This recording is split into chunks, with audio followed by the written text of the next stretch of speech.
meteorologist Zane Wx.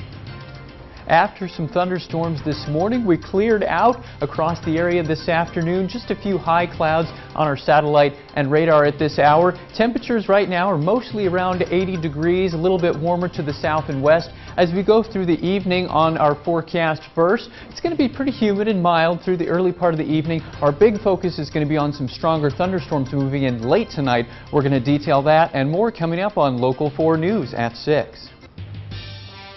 We're learning the identity of a man killed in Davenport early this morning, as police are still looking for the gunman. Plus,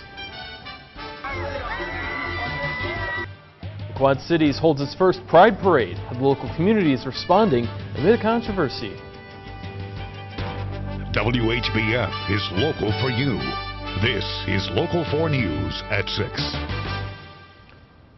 Good evening and thanks for watching Local 4 News. I'm James Sears. Our top story tonight, Davenport police are searching for the suspect in an early morning shooting.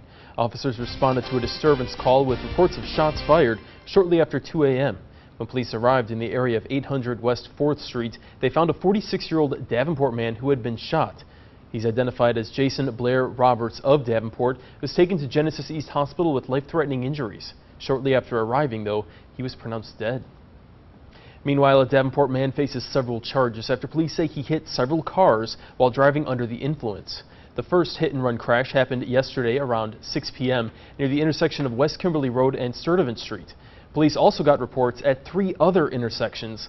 Officers found the driver, 44-year-old Michael Barth, laying in someone's yard on West 48th Street with minor injuries. His car was found in a field on West 49th Street. Potential charges include driving while suspended and DWI. And a reminder, if you see news happening, forward it to Local 4. Just download the Our Quad Cities app. It's free, available on Android and Apple devices. You can get notifications for breaking news, also share stories you want to see highlighted right here on Local 4.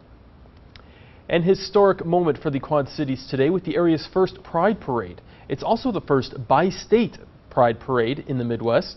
Today's event marked the end of 9 days full of activities as part of Unity Pride Week. But there was also some controversy amid the celebration. Local 4's Tahira Rahman reports on how the community is responding. Bright flags, blaring music, and sounds of support. Robert Rinderknecht stands in a much different Quad Cities today than when he moved here 12 years ago. Well, it took almost 2 years before we actually found most of the gay community. It's hard. They were closeted quite a bit back then. But now? Now it's just everything is alive. Rinderknecht recognizes that not everyone is welcoming just yet. If you can hear me over the BS over here, that is the only thing we really have to overcome yet. The city has become very accepting. But he says it doesn't discourage him or others. Cody Hootman says negativity pushes Pride events forward, whether it be parade protesters, because they take it up, they can do whatever they want? Is that what it is? or hate speech from local business owners. We're getting a much more progressive world, but at the same time it's still not 100% perfect, and people don't feel accepted everywhere. So we're trying to create things and places for everyone to feel accepted.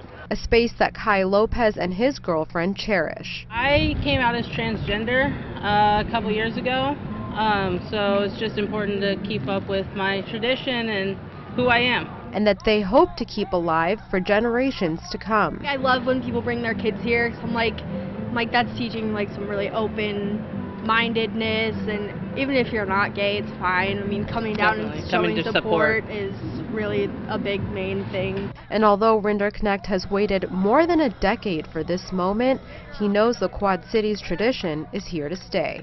The younger people are taking over, and they're saying, yeah, we are here, and we are, and accept it, because we accept you.